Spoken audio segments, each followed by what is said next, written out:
Okay, hold on. I have to explain these jobs because I did not know what I was getting into when I started this run. If it's not obvious, we're beating the game using only the advanced jobs, 3 of which are unlocked after completing the 4 tablet dungeons in World 3, and the Necromancer is unlocked after you beat the bonus dungeon when you have absolutely nothing left to use it on except a boss rush that you don't need it for. So obviously you're intended to unlock these guys extremely late into the game. Out of these jobs, Gladiator is by far the most straightforward and the least fucked up, which is really saying something. These jobs do have somewhat unpredictable stats though, like Gladiator having a somewhat mediocre stamina, but is tied with Ninja for the second highest agility. Plus it's tied for the highest strength with Monk, but that's probably something you'd expect. It at least means you can get the highest strength for your Freelancer without inheriting counter. The Gladiator can equip almost every single relevant physical weapon, including bows for some reason, but notably cannot equip katanas, which is probably the most disappointing thing about the Gladiator to me. In normal runs, this isn't that big a deal, but for this run specifically, it obviously means I don't have access to the Masamune for free hastes. It can equip Night Swords though, so there's access to Protect, which is better than nothing. The abilities are where these classes get really interesting. First off, the innate active ability is Finisher, which is a physical attack that can do one of 3 things. It can do nothing, it can do a critical hit, so just double damage, or it can do an elemental attack that does 9,999 damage, the element being based on whatever character is using the Gladiator. So a wind attack if you're playing as Bartz, a water attack if you're playing as Lena, etc. As far as I can tell, gameplay-wise, the element only exists to screw you over if something resists or absorbs fire, water, earth, or wind. If there's something I can give the advanced jobs, it's that they do some new cool stuff that I wish existed for other jobs. In this case, being technically a different move depending on the character that uses it. It's only a slight difference, but still. Another new mechanic is part of Finisher, which is that the higher you level up the job, the better your odds are of getting the elemental attack.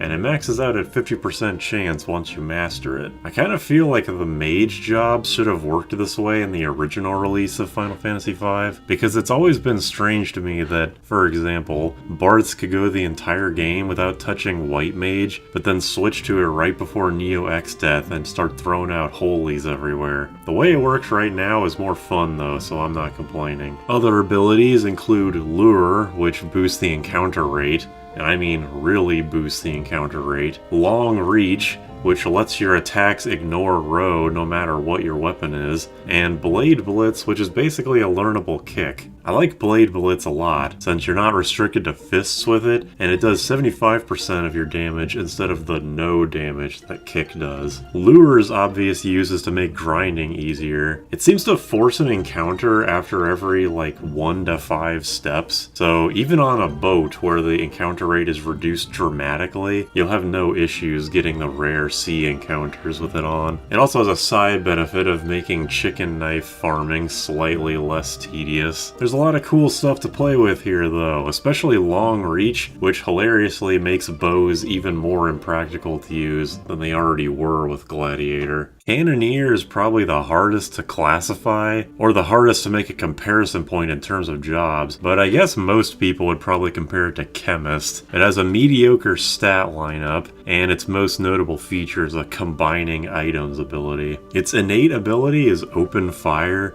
which is just a decently strong attack that ignores row and does a random status effect, including a 1 in 16 chance to inflict instant death. It also, for some reason, does not count as a physical attack, so you don't wake up sleeping enemies with it. Combine is interesting in the same way that Mix is interesting, but the issue for this run is that the guy you buy the Combine items from is only unlocked after you would unlock the jobs in a normal game, so basically right before the final dungeon. So without help from the other advanced jobs, he's just going to be open firing for a majority of the run. The Combine items are Buckshot, Blast Shot, and and Blitz Shot, and as far as I understand, the only difference between the three is how expensive they are and how much damage they do. So thankfully the combined list is about a third of what it potentially could be. I'm not going to go into detail about every single combination. I'd recommend going to the wiki to see that, but the short version is that you can either do elemental attacks or attacks that also inflict debuffs. Notably, you can inflict slow with one of them, making for one of the only non-time mage ways of doing so. What really makes Combine great is that it hits the entire enemy party, so full enemy party debuffs for no MP costs. Also, the Cannoneer gets an ability that multiplies EXP gain by 1.5 times, which is nice. Oh god, Oracle. I would describe all of these jobs but Gladiator as wiki jobs for different reasons, but Oracle's the worst about it. First of all, to get this out of the way, Oracle has the new highest magic stat, so you actually have a reason for using it if you want to be fully optimal in a regular playthrough. It also gets an ability that multiplies ABP gain by 1.5, so great for grinding. And it gets Read Ahead, which reduces the encounter rate by a ton, which would be nice because unlike the best or worst job videos, I don't have a way to easily escape encounters late game. The rest of the Oracle's Learn set, though, is not something I enjoy using too much. The innate ability is Condemn, which is fairly straightforward. You choose one of 8 free spells, and a certain amount of time later, the spell goes off on the target. The spells are pretty mundane, like single target fire, ice, lightning, Asuna, Toad, Stop, even instant death that bypasses a target's instant death immunity. The timer starts pretty high, but it gets shorter and shorter the higher job level the Oracle is, kinda like the Gladiator. The main problem with the attacking spells from this skill is that they don't do anything to heavy enemies, and Doom ignores death immunity, and doesn't revive undead enemies. So as far as I can tell, there's literally no reason not to just use Doom if something isn't heavy. I might be missing something here, but it just feels like a waste of an ability. Predict, though, is where things get interesting. I think Predict is also like the mix to Oracle, where it's supposed to be the defining feature of the job. I'm not sure if you're intended to find out how it works, but the idea is that the ones digit of your current MP determines what the spell is, and the ones digit of your current HP determines the strength, where it's strongest at 9, weakest at 0. Additionally, you can choose 1, 3, or 7 MP to choose how fast the spell casts, and the spell is chosen before you choose the MP cost. Most of the spells do damage and inflict a debuff at the same time, and notably, they can also do damage to your party. Not all of them do, like Divine Judgment doing damage to enemies and healing you, or Pestilence only doing damage to your party. I don't even know how to classify this. Even after you know how it works, it can be a pain in the ass to set up, and a lot of these effects you have to be prepared to nuke yourself for, so you'll probably need certain pieces of equipment to not die instantly. I don't know, I gotta be honest, the Oracle's unique features really didn't get much use in this run, just because I didn't feel like setting up this crap. It's not like the reward for learning the ins and outs of it is even that great. I do use Predict for a couple fights, but it's not that remarkable.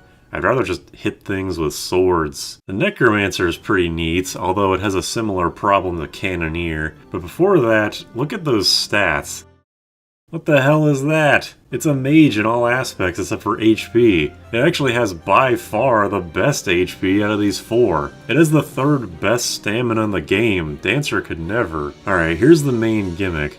When the Necromancer, and specifically the Necromancer, beats certain enemies, they get a new spell. That's pretty cool, that's how I wish the Blue Mage worked. However, there's only 10 spells in the game, and since this is a literal end-of-the-game job, they're all going to be concentrated at the end game. There's a couple before World 3, but I do mean a couple. So its main gimmick isn't even going to be available until midway through the game. But what's even worse is that 4 of the 10 of them are only available in the post-game bonus dungeon. You might see Liquid Flame there and think, hey, you get one of them mid-World 1, that seems okay.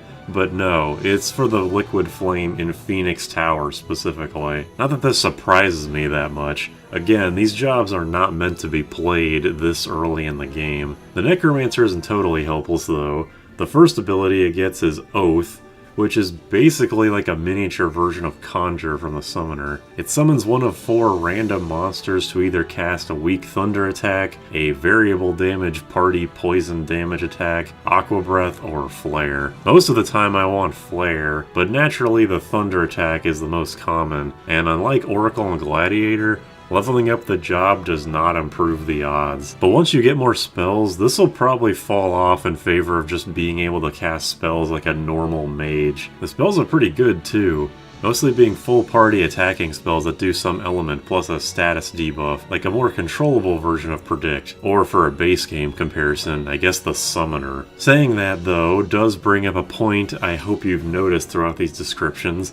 This party has a hell of a time attacking more than one enemy at once. The Gladiator and Cannoneer have to master the job to do it. Oracle mostly can only do it if you're attacking yourself at the same time, and Necromancer can only do it once you get a spell or two, most of the way through the game. For most bosses, this doesn't matter, obviously, but there's a couple bosses that are more than one enemy, and for the first few worlds, I actually hated doing random encounters because they take so long, even if they're not difficult. So I was really underleveled for most of the adventure just because I was avoiding encounters. Yeah, that's my own fault, but I don't care. It's annoying. By World 3, 3 of these jobs are more than capable of doing it, but man, until then, it's just not very fun. Oh yeah, last thing about the Necromancer. It's undead.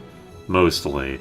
It can be revived with Phoenix Downs for some reason, but this means that any damage that's taken during battles, because outside you can still use potions, is non-recoverable for the most part. And I killed my Necromancer with the healing staff so many times you wouldn't even believe. I had this idea to use the Oracle's Doom as like a delayed full heal, since that's how undead monsters work, but either the way that the Necromancer's undead works also prevents it from being fully healed with death, or Doom from the Oracle ignores the revive instant death thing.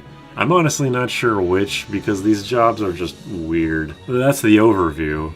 Most of the interesting things in this run are going to happen in World 3, but there's a few standout things until then. Let's just get into it. Also, ignore the Invisible Man, he was just shy. So, after all that, you might think that being able to max damage several bosses out of existence would be super overpowered for Worlds 1 and 2.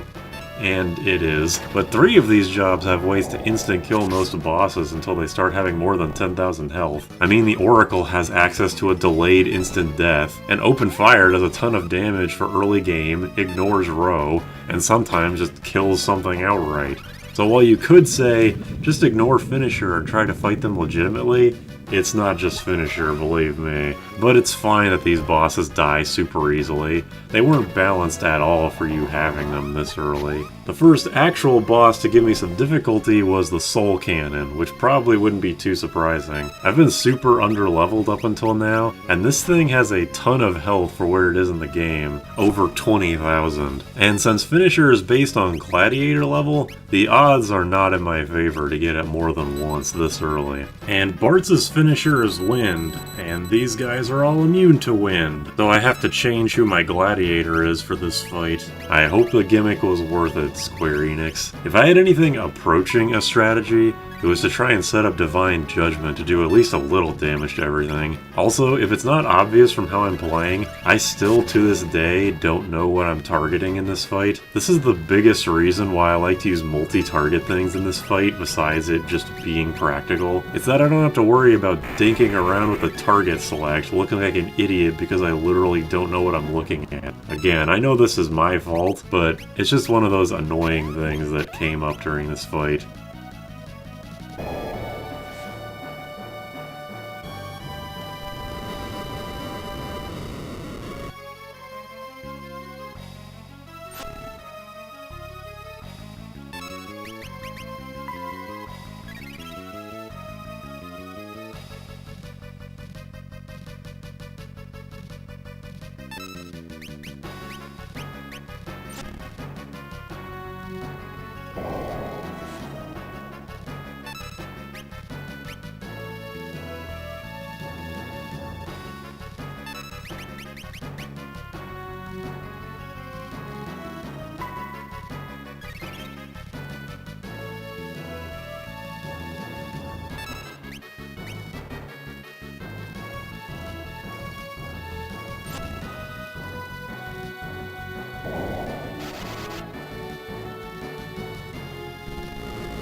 Here's the only notable thing to happen against Archeoaevis.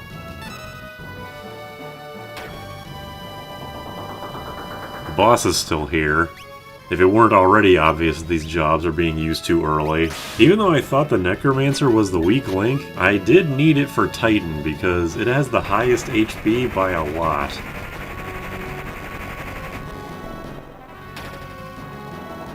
I haven't mentioned it up till now, but look how crazy the animation for Predict is. This is not something you would see in a Super Nintendo game. The Condemn animation is also noticeably higher quality, but this one is even more out there. Anyway, I did the setup for Divine Judgment again, and apparently it drains MP too, because some of them didn't have the MP for Arise when they died. I assume that's what the second damage number is, but the Final Fantasy wiki doesn't mention this MP thing, so there you go. Also, apparently if something dies by poison, that negates the death counter move some enemies have. I wonder if that could skip phases for multi-phase bosses, assuming they're not immune to poison.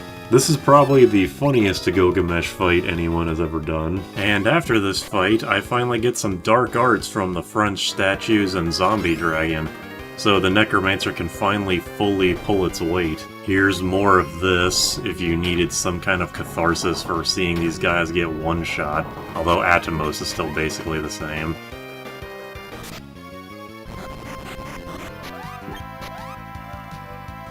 These guys' high magic evade can't do shit against Doom. I guess that is one nice thing about it, is that once you cast Condemn, they are condemned. I also got the Flame Shield from this dungeon for the first time in ever, purely because of the Oracle. Unfortunately, the Necromancer can't make use of it. It would be a good healing source for them. If I want to do that gimmick, I'd have to give him a Flame Ring or something. Something to note about this run. A lot of times when I play this game, I'm either playing Project Demi to disable encounters, or I have the Thief or Ninja to instantly run with Lee or Smoke. The only thing I have like that here is the Oracle's Read Ahead skill, which lowers the encounter rate dramatically, but you have to master the job for that. This is the point in the game where encounters become difficult, if not outright impossible to run from. Now that the Necromancer has some spells, we can actually hit entire parties for good damage, but Dark Arts are extremely MP costly. That's another aspect that reminds me of Summoner, and our single gold hairpin can only do so much. I wonder how many people have actually seen all or even some of these Necromancer spells, but anyways, Doom definitely helps at this point in the game, but it is still on a timer, and sometimes I don't have the time to wait around for them to die. The Red Dragon is heavy, and he might be the most dangerous thing here. It's not immune to the 1 in 16th chance of instant death from open fire though, I guess. And I'm super screwed if I encounter an enemy during the damage floor area. I can't run easily, and I'm basically guaranteed to be at 1 HP if I get an encounter down there. However, as you may have noticed, Krill is finally here to take the Invisible Man spot, so we have a full party for real. I did attempt to cheese him with the Death Scythe, but our elemental defense and absorption, plus our super high damage output, mostly due to Dark Arts, totally shreds him, especially during healing mode where he takes double elemental damage.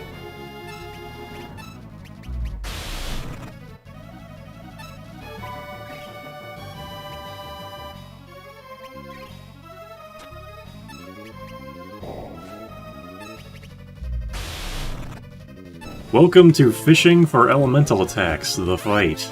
Really, you could say that about the whole game up till now, but here, Exdeath has so much HP, and I'm still very underleveled that I kind of have to rely on it. Lena has a good damage output with Hellfire and the Flame Rod, so she's basically my only source of consistent damage here, and it's pretty decent damage at least. Again, I just wish it wasn't so expensive. Even with the gold pin, it's almost as expensive as a regular Aga tier spell.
After Melusine, we're finally able to fill out the rest of our Dark Arts list, at least without the bonus dungeon spells. Drain Touch from the Damned, Dark Flare from Exdeath's Soul, and Meltdown and Dark Haze from Lemur and Liquid Flame in the Phoenix Tower. Having Drain Touch is fantastic, because it means after 2 whole worlds of damage being permanent, the Necromancer can finally heal itself, and it's a really strong healing move too. Also, I can't believe I've never bothered to walk slightly left of the pyramid to get the chicken knife a bit earlier than normal. That might seem really stupid considering how many videos of this game I have on this channel now, but I had the knowledge of more is left of the pyramid and more has the chicken knife, but those two things never entered my brain at the same time. Very foolish, but now I have a piece of information to use on future runs. I also got like 6 to 7 levels for everyone but Lena in the pyramid because my fleeing chances were so bad. Plus Dark Arts with the second gold pin you get in the pyramid means that you can shred a lot of the 4 to 5 enemy encounters super easily for big ABP and EXP gains. Unfortunately, Lena does become pretty substantially underleveled from doing this, but that's fine. Probably. ABP up is pretty great for the Phoenix Tower, by the way. Getting 50 extra from the magic pots is sick, but this finally lets me get read ahead from Oracle, allowing me to just about avoid random encounters. I ran around for a couple dungeons before getting into an encounter, so I thought it disabled them entirely. But no, it just reduces it by like 99% or something. I realize at this point that since I have Lure, I can way more easily grind on the Villias in the bottom left corner of the map with the quick save glitch? Is it a glitch? It's that thing in 5 Advance where when you quick save and quick load, the enemies spawn in a fixed order. And down in the lower left corner of the world map, Villia is always the first enemy encountered after a quick load. I did a lot of this in the level 1 run because Pixel Remaster generally increased the encounter rate on the boat, but it's so low on every other version that I don't bother. But with ABP up and Lure, the grinding goes pretty well down here. Although I'll admit, it took me about halfway through the grinding to realize that ABP and EXP up only applied to the character equipping it. I thought it was party-wide, but I was very wrong. But aside from the large amount of ABP she also gives 10,000 gil, and occasionally drops angel rings which can be sold for an extra 25,000 if you already have 4. Pretty cool, especially since Villia is vulnerable to the instant death effect of open fire. I know people usually do ABP farming and the quick save quick load thing with movers in the rift, but for me, Villias are much easier. Incidentally, to add another onto the list of things incorrect on the Final Fantasy wiki, a lot of late game enemies just don't have their immunities or absorptions listed. Villia actually absorbs at least water and wind, and neither of those are listed on her wiki page. I also want to call out some percentage chances here, because while I didn't record the Villia grinding for obvious reasons, there was a point where I was able to get the 1 in 16 chance of instant kill with open fire, significantly more often than Finisher would ever do something that isn't attempt failed. This isn't proof of anything, and I don't even know what this means for my luck, but I'm getting flashbacks to the worst party run. Getting the Defender from Fork Tower is nice, and check how many elemental attacks we get here. Yes, one of them undid my progress, but this is my highest streak so far.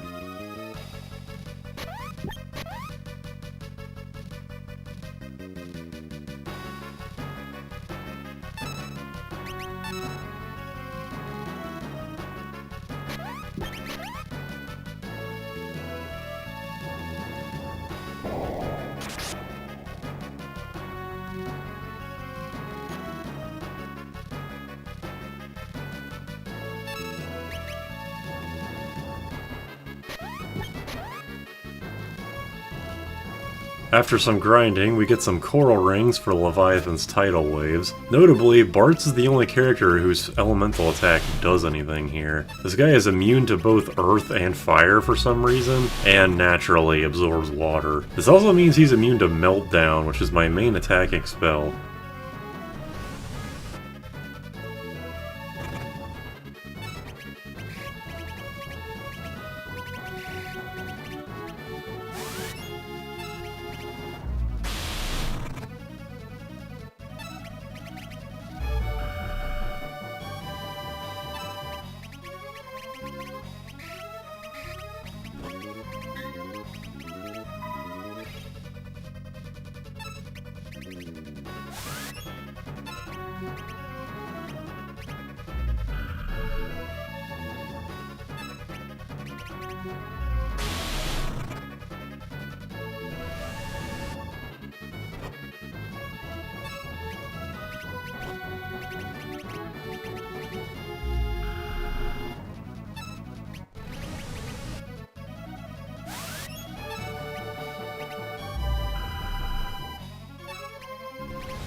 Now that we have all the legendary weapons, we're finally at the point where we're supposed to have these jobs. Well, 3 of them anyway. And this is only notable because we can finally make use of Combine.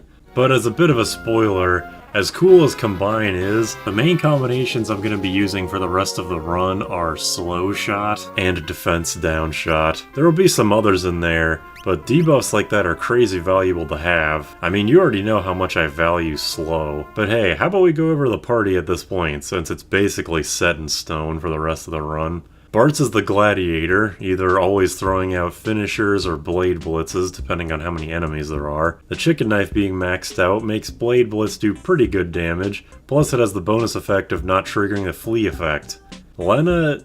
Okay, look. In the worst jobs video, somebody in a comment asked me what the worst of the advanced jobs would be. I guessed Oracle, and it's definitely Oracle. ABP up and read ahead are legitimately great, but Condemn is borderline useless from mid-game onwards, and Predict is suicidal at worst and just annoying at best. I haven't bothered using it more than a couple times because the setup is just too bothersome to deal with. Even in this run, where I don't have access to Curaga, I just don't feel like setting up for the beneficial predictions. Lena is basically just a bootleg Necromancer. At least the Oracle has the best magic stat, so that slightly offsets her inability to use element boosting rods. Krill similarly is a hodgepodge of all the jobs, rocking Combine, Finisher, or Dark Arts as needed, with some open fire if anything needs instantly killed. Probably the most interesting of the 4. Varus is just the magic damage dealer. We've got all the spells we can before post-game, but those spells are pretty solid, and Drain Touch is still a great healing move. Not,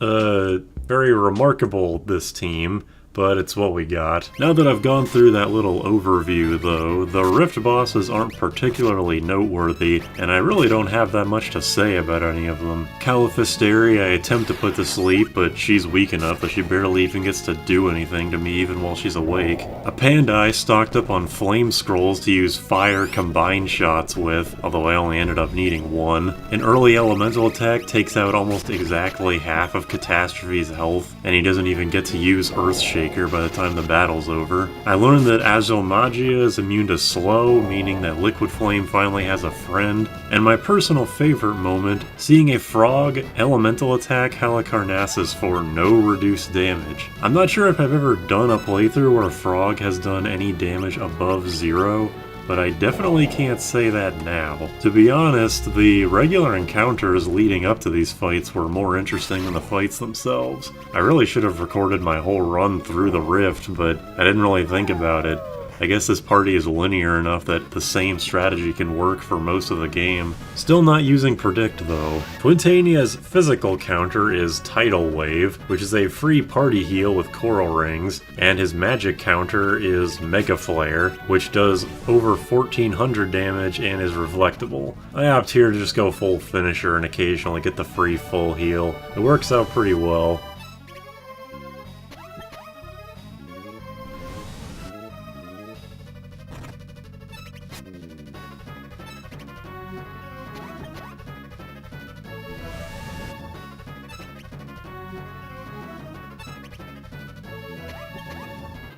This is the first time in a long time that the Necrophobe fight has gone well, although it definitely doesn't look like it at first. First off, I forgot to re-equip the chicken knife, so that's a little embarrassing. But also, just to reiterate from the beginning, Combine attacks do damage and debuffs to the entire enemy party, and that aspect makes this fight so much more doable. I'm honestly surprised it works this way. I know all the advanced jobs are pretty stacked in one way or another, but this ability to do Sloga with no MP cost, and very minimal resource investment, and ignoring Reflect is just way too good. That applies to all of the effects, obviously, but mostly slow. After the barriers go down, this fight is completely unremarkable, aside from grabbing the Genji armor.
Instead of an actual Exdeath fight, how about this instead? If you're gonna watch any fight in this run, please make it this one. I learned this from Fluffy Orange Sheep's playthrough on LP Archive many years ago.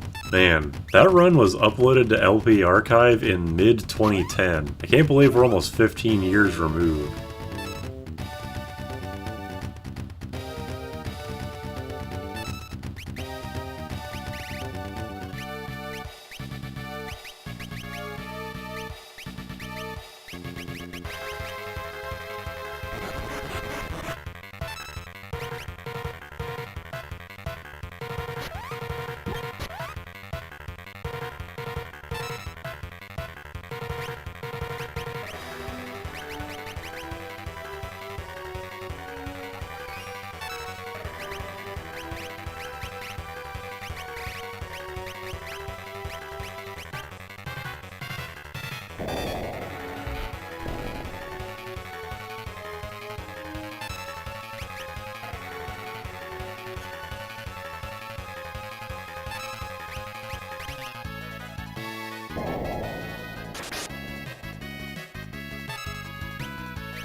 I think this counts as a fitting ending. This run was weird up until the very end. I got record low levels for this run, and they probably would have been even lower if I didn't fight so much in the pyramid, but I kinda doubt this counts as a real record. I don't even know how legitimate this run is as a whole anyway, but I don't really think that matters too much because it was interesting more than anything. My quick post-run overview is as follows. Gladiator and Necromancer are really cool, and I think they could easily be rebalanced to be base game jobs if Finisher was tweaked a bit, change where you get the Necromancer spells, maybe change their power or MP cost. Definitely doable, and I like their design a lot. Cannoneer, like Chemist, is very unremarkable until you get their combined items mechanic, then it becomes really fun to use. So similar to the other two, would be great if it was rebalanced to be usable earlier in the game. I feel like Oracle just sucks, but aside from some uses of Doom and a couple instances of Divine Judgment, I basically didn't even try to use it to its fullest aside from abuse of the magic stat to make dark arts slightly better. So even after a playthrough with these jobs that I've never used before, I still don't have a good grasp on the Oracle. But now that I've used these jobs for a playthrough for the first time, maybe I'll try an advance run for next year's 4-job Fiesta.